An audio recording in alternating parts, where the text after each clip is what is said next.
Vladimir Poutine commet-il un génocide en Ukraine? Yes, I called it genocide. Ce terme est loin d'être anodin, et d'autres préfèrent ne pas l'employer pour définir les massacres de la guerre en Ukraine. Alors on va essayer de comprendre ce qu'implique un génocide et pourquoi il est si difficile d'employer ce terme aujourd'hui, mais il ne nous reste plus que 2 minutes. D'abord, en Ukraine, on peut clairement parler de crimes de guerre, vu les milliers de victimes civiles. Selon le droit international, s'il y a homicide, torture ou prise d'otage à l'encontre de civils, alors il y a crime de guerre.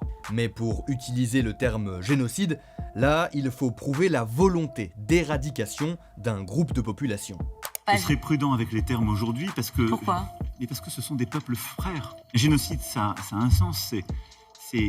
Le peuple ukrainien, le peuple russe sont des peuples frères. C'est une folie ce qui est en train de se passer.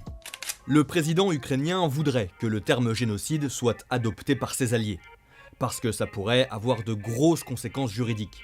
Les crimes d'agression, de guerre ou encore les génocides sont jugés par la Cour pénale internationale, mais aussi parce que ça renforcerait la pression internationale sur la Russie.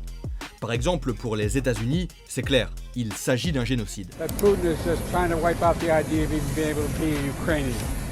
Des génocides, il y en a déjà eu dans l'histoire. L'Holocauste, pendant la Seconde Guerre mondiale, en est un. Même si le terme juridique n'existait pas, Adolf Hitler souhaitait l'extermination du peuple juif. Plus récemment, le génocide de la minorité ethnique des Tutsis au Rwanda en 1994 a été reconnu. Alors qu'aujourd'hui, en Ukraine, malgré les crimes russes, ça semble infondé. Génocide, je pense que Biden l'a employé dans son sens populaire, dans le sens non juridique. Le temps de la justice viendra, et il sera très important. Car les crimes commis en Géorgie par l'offensive russe en 2008 n'avaient jamais été jugés, par exemple.